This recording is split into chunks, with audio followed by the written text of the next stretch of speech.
საბოლოო დღეში ცხოველებთან ერთად ცხოვრობდა. მელაკუდა ისეთი ზარმაცი იყო, ისეთი ზარმაცი. ერთი გვერდიდან მეორე გვერდზე არ უნდოდა გადაბრუნება.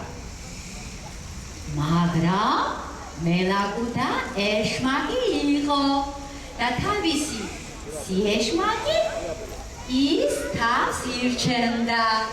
ხან მურადავს მიუახლოვდებოდა, ხან რუხმგელს, ხან ცხოველთან მეფეს ლომს. გელუკა, წავიყვანე შენთან სანადიროდ. რამეში მაინც მოგეხმარებიო. ეუბნებოდა მელია და გელუკას უარს ვერ ეუბნებოდა. ცხოველებს დაჰყავდათ სანადიროდ და ნადირსაც უზიარებდნენ. ერთხელ ტყეში ცივი ზამთარი დადგა.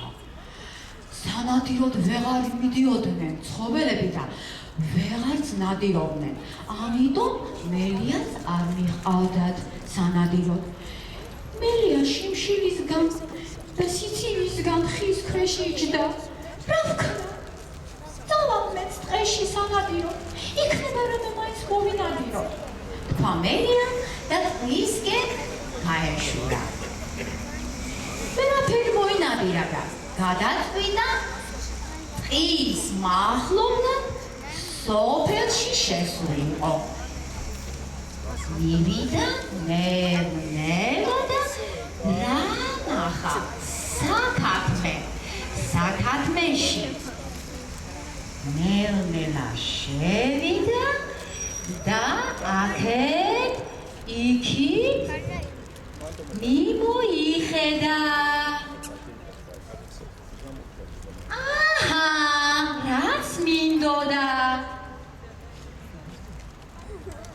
საქათმეში შეპარულა მელა. ქათმებს ეჩურჩულებოდა ნელა. შენ მამალო გაჩუმე ენა. შენ დედალო წამომყევი ნელა.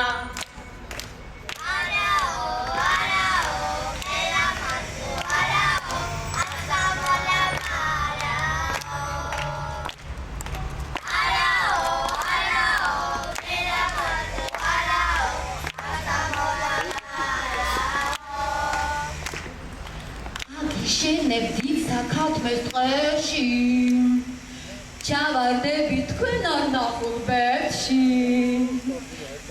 შენებდით საქათმეს ტყეში, ჩავარდები თქვენ არ ნახულ დღეში.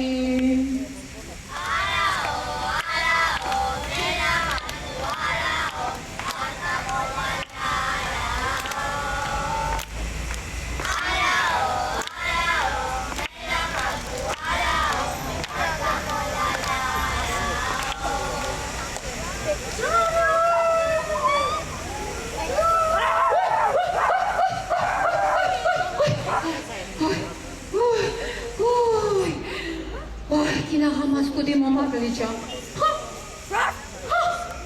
მე მაგალი შეჯმა ალრადაც არ მქონია.